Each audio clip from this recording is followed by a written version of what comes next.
know that our militaries have the critical capabilities they need.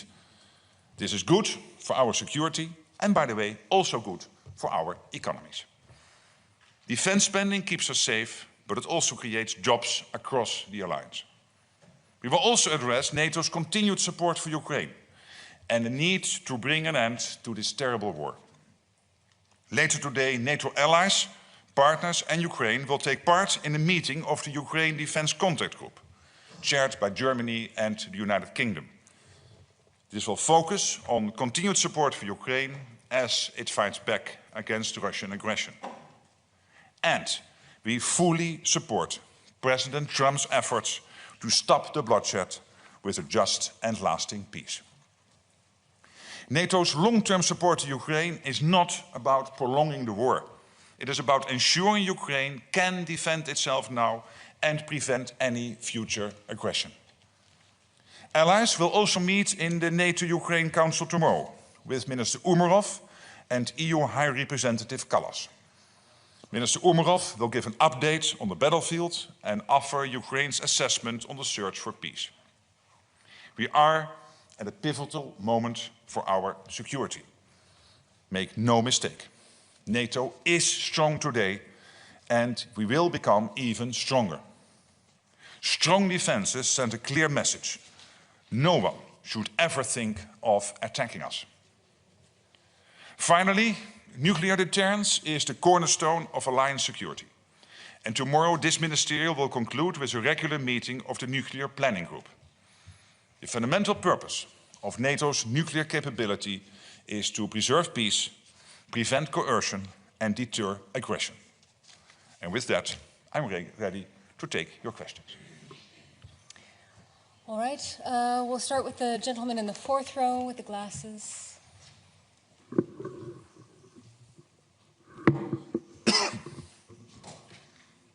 Thank you. Sven-Christian Schulz, Redaktionsnetzwerk Deutschland, German newspaper network R&D. My first question is about the defense capability targets. So how satisfied are you with the fulfillment of the current capability targets and could the new higher targets act like, let's say, as a wake-up call for allies who have not fulfilled the current ones? And secondly... Can I do this question by question? So first on the first question, well, obviously there is still a lot to be done on the current capability targets. That's basically implicit in your question and I couldn't agree more. And we need to do much, much more than what was basically encompassed in the current capability targets. So that means that this week is so important because we will agree. And that means that we will assess the gaps we have in our collective defense to be able not only today to protect ourselves against any Russian aggression, the Chinese build-up, look what is happening between China, North Korea, Iran and Russia, etc., etc. But also to do this in the future, that we are able to defend ourselves, not only now, today, but also in 3 to 5 years. Your second question. Thank you. Regarding the peace negotiations with Russia and Ukraine in Istanbul, after this negotiations, peace does not seem any closer today. So with this in mind, are you convinced that peace is possible through negotiations with Putin, or is he just gambling? What I think is we really have to comment is the fact that President Trump broke the deadlock. Because still January this year, there were no direct conversations ongoing between the US and Russia. And I think it was important that Trump did this. Of course, this is not easy. And we have to make sure that we bring Ukraine to a lasting and durable peace. This is exactly what the US wants, what all the allies want, of course, what Ukraine wants. So Putin should never ever try this again. And that means we have to test him, we have to sit down with him, or at least with his team, discuss, etc. And it is the US taking the lead on this, and I'm really glad that they do that. All right, second row, Agence France Presse. Hello, Secretary General. Good morning. Couple of related questions. You told President Zelensky in Vilnius that Ukraine is a priority at the NATO summit. But it seems there will be no progress on Ukraine's desire to join the alliance, and there will be no commitment from allies, like in Washington, of a broad support package for Ukraine. So isn't the priority on Ukraine at the Hague summit to avoid upsetting Donald Trump? And can I, on your first question, and then we come back to you, because otherwise I have to make notes. On your first question, the decision in Washington to present to the Ukrainians an irreversible path of Ukraine into NATO still stands today. There is no change. By the way, it was never promised to Ukraine that potential NATO membership would be part of a peace deal or a ceasefire.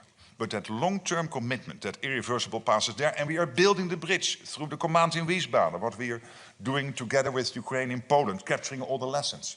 The ongoing support for Ukraine on a day-to-day basis. And on your second question, the first 3 months of this year, this is not news, I mentioned this before, allies have pledged 20 billion euros again for Ukraine in terms of military support compared to the 50 billion last year, full year. On the first 3 months of this year, again, 20 billion and more will come in. We will have the UDCG today, the Ukraine Defense Contract Group, and I'm absolutely confident and have reason to believe that more commitments will be made today. So that's ongoing. So there is no change there because we are all united, including the United States, Canada and all European allies, that we have to make sure that Ukraine can sustain in the fight and that we can bring this terrible conflict, this Russia's war of aggression against Ukraine to a durable and lasting end. You say that you're all committed, but for the first time since this format started, the US Defense Secretary is going to skip the contact group. What does that say about US commitment to Ukraine? And haven't they gone completely AWOL on supporting Ukraine? This is Pete Hegseth's second visit to Brussels since he became Defense Secretary of State for Defense of the United States, which happened in January. He will be here for the second time this year, participating in the meeting tomorrow. The US will be present today in the UDCG. The US is completely committed to NATO, completely committed to our joint endeavors when it comes to Ukraine. There's no reason to doubt that. And whether someone is participating, yes or no, in each meeting, let's not forget, these meetings take place most of the times in Europe, so it will not always be possible for US officials to participate in every meeting. All right, coming to this side of the room. Fourth row, orange jacket. Thank you so much, Alexandra von Namm Morning. with DW. I was wondering about Ukraine's role at the NATO Summit. As we understand, Ukraine is invited, Yes. but there is at the moment, at least apparently, no meeting of NATO-Ukraine Council planned at the leaders level. So for you personally, as Secretary General, how important it is for you, for President Zelensky, to play a big role during this summit, and also how important it is for you, condemnation of Russia and also the aid for Ukraine to be prominently featured in the summit's communique? Indeed, I invited Ukraine to the summit. We will, as soon as possible, bring out the program with more details. When it comes to Ukraine, NATO, we will have, and this is very important today with the defense ministers, the Ukraine Defense Contract Group, we will have a NATO-Ukraine Council tomorrow. And we will continue having these meetings and making sure that we coordinate to the max. And the summit will play a role there, absolutely. Again, I invited Ukraine and we will bring out the program in due course. You will see what happens, yes. All right, just in front of her in the white. Roxolana Lisovska, Public Broadcasting Company of Ukraine. We are waiting for the NATO summit, and could you please confirm whether it is true that the NATO summit communique will be shortened and will not include words Ukraine and Russia? If yes, why? And what can we expect to see in this communique? Well, of course, we are still working with allies and through the North Atlantic Council on the communique. I think this summit really should concentrate on a few issues, really concentrate. One is a huge increase in defense spending to make sure that we can keep ourselves safe, not only now but also in the future. Related to that, making sure that we really that our defense industries will put in extra production lines, extra shifts. For that, they need to know that we are spending more. They need to know what the capability targets are. And the capability targets we will decide on tomorrow and on the spending we will decide at the summit. And that combination will make it better, easier for defense industries to take their necessary commercial decisions. Not to increase prices, but to increase the production lines, to increase the shifts so that our great and beautiful defense industries in the US, in Europe and Canada will produce much, much more. And of course, Ukraine will be discussed and on the agenda at the summit, there's no doubt. All right, the gentleman in the gray jacket and glasses. Dmytro Shkuko, National News Agency of Ukraine, thank you so much. Do you expect the ministers and later on the summit, the allies will make a contribution, fixed contribution for assisting Ukraine, like it was 40 billion of euro last year? Do you expect that will be fixed for next year and next years, let me say so? And the second question, if I may, do you expect Ukrainian side will inform you on the strikes on the strategic aviation and on the blow up of the Kerch breach, details and what kind of assessment NATO have, it will influence the overall security situation? Mm-hmm. Thank you. Well, on your first question, it's even better. We don't have to wait till the summit, because as we speak, over the first 3 months of this year, NATO allies have again committed, pledged 20 billion to Ukraine. And again, this compares to the, in total, 50 billion, which was pledged last year, from which 60% came from the United States allies, so Canada and the European allies. 59-60%, so almost 60% of that 50 billion. These first 3 months of this year, in total already 20 billion pledged, and there will be, I'm absolutely convinced, much more. And today's Ukraine Defense Contract Group will be helpful here. So I think that is important. And when it comes, of course, to the events last Sunday, clearly that's for Ukraine. And let's not forget that the capabilities they hit were the capabilities the Russians were using to attack innocent people, going about their daily lives in Ukrainian cities and communities. I think we really should take note of that. Okay, fourth row center.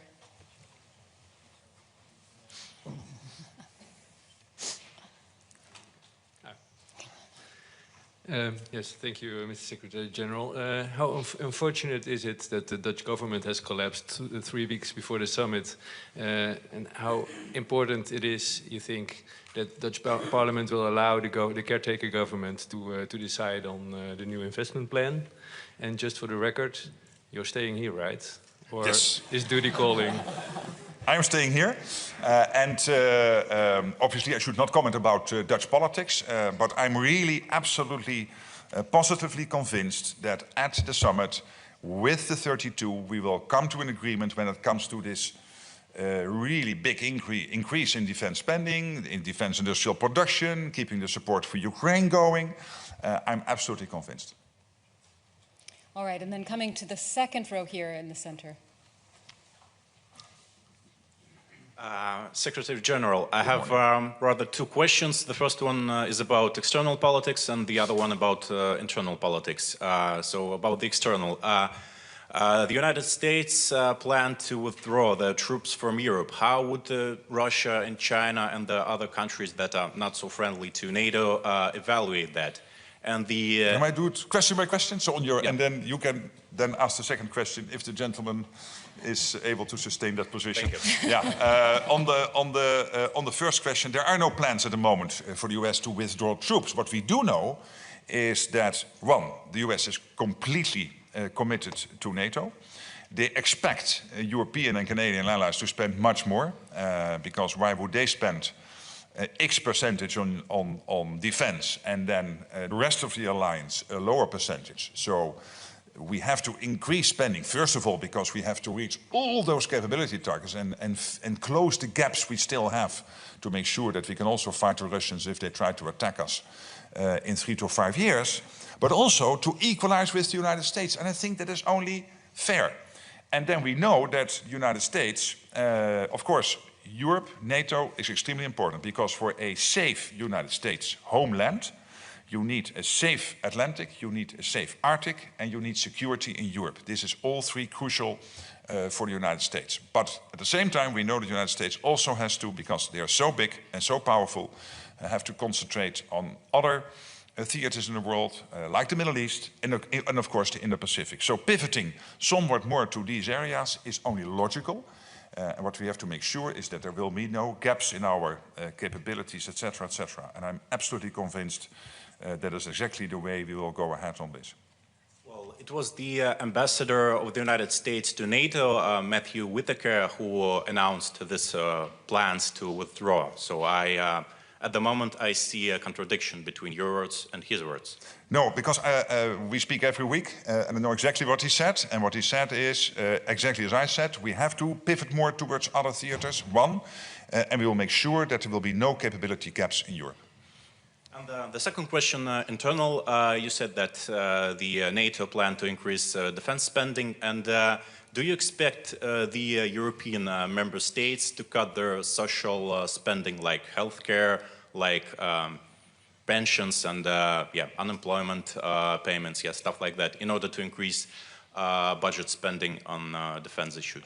Well, first of all, let's agree why it is necessary to spend so much more. That is because the Russian threat is there for the long term, and the Russians, as we speak, are reconstituting themselves at a rapid pace. I mentioned this number before, the fact that with only having only a 2 trillion economy compared to a 50 trillion economy for NATO, 25 times bigger, they producing 4 times more in terms of ammunition than the whole of NATO is doing. They produce in 3 months what the whole of NATO is producing in a year, whilst they are only 2 trillion compared to our 50 trillion, so 25 times smaller than NATO.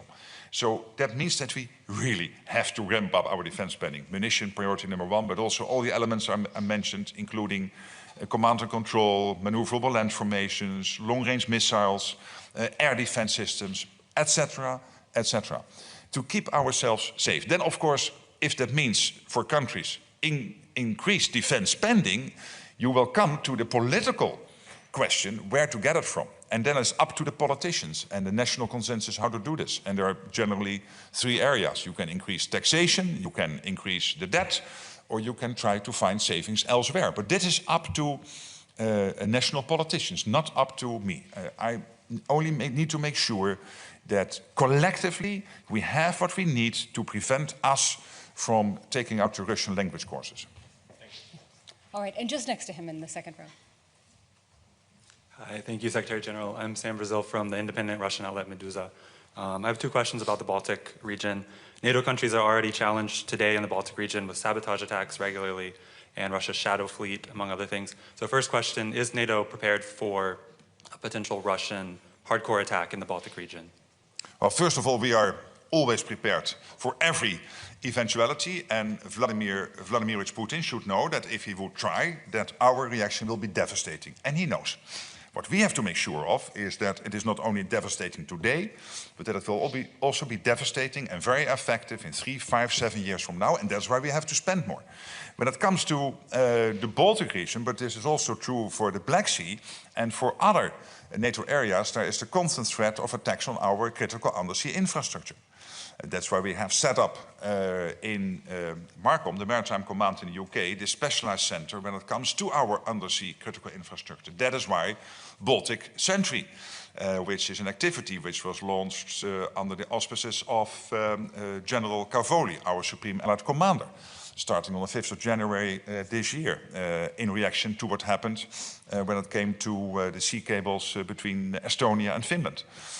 So we are reacting, we are making sure that we keep the Baltic region safe, all the other seas and airspace of NATO territory, and particularly also focusing on our critical undersea infrastructure. So my second question was going to be about willingness of NATO to protect, for example, a small Baltic city like Narva. But you kind of addressed that, but I want to ask about the resources. Are the resources really there? Is the infrastructure there? I can assure you that we will defend every inch of NATO territory. That Article 5, an attack on one, is an attack on all, is ironclad. And that if anyone, be it Putin or somebody else, would think it's not there, it is there, and they will face the consequences if they try anything. All right, fourth row, gentleman with the glasses. Good morning, Secretary General. Good morning. From NTV Turkey. I have two questions, but I'll ask one by one. I get the message, Yeah, you get the drill. Exactly. So, would it be wrong to frame the discussion in Den Haag, in La Hague, about, on the one hand, involving European countries in increasing their defense expenditure to 5% and committed to Article 3, versus a clear, enduring also commitment from the US that they are faithful to Article 5? On this issue, because this is raised many times, I also answered the question last Monday in Vilnius, and I'm so happy that you asked the question again. The United States is totally committed to NATO, completely committed to Article 5. Not only because, for historical reasons, not to repeat the mistake after the First World War, when they retreated from the European continent, but also for practical reasons, because to defend the US homeland, they need a secure Atlantic, a secure Arctic, and a secure Europe. And I told my European colleagues here, when they asked me the same question, Mark, is the US still completely committed to NATO? I said, you might want to turn on your television once in a while and listen to President Trump when he meets with the French president, when he meets with the Prime Minister of the United Kingdom, when he meets with the Prime Minister of Italy. I had the honor to visit the American president in March, and in all those cases, and many other instances, they have made totally clear their commitment to Article 5, their commitment to NATO, etc., etc. So maybe we should now start stopping asking the US to do this, and now we will ask for the next half year for the Dutch or the Estonians to commit to Article 5 in NATO, and then first half next year we will move to Spain and France, and we'll do this part of NATO by part of NATO, because it's not fair to constantly ask, and I'm not arguing with you, but through you with some of my European colleagues, to constantly question them. However, this comes with an expectation, and the expectation is that on the European side of NATO and the Canadian side of NATO, if we think that we can keep ourselves safe, sticking with the 2%, forget it. Yes, the next 3 to 5 years, but then we are in great difficulty, and the US rightly expects us to spend much more to defend ourselves with their help, but also to equalize, which is only fair, with what the US is spending on defense. And the second question is with regard to the warfighting readiness. It's a topic that you also raised in P9, and it's, I guess, the topic today. But is there enough resources and political will to, within the alliance to, on that very matter, bearing in mind that this 1 billion citizen adopted the Feyenoord motto, we don't want words, but we want deeds? Yes, exactly, and that's exactly what we have. NATO is the most powerful defense alliance in world history. It's even more powerful than the Roman Empire, and more powerful than the Napoleon Empire. We are the most powerful defense alliance in world history. But the defense alliance needs maintenance and needs investment, and that's exactly why in NATO we have this whole system, the NATO defense planning process, now leading to an agreement on the capability targets.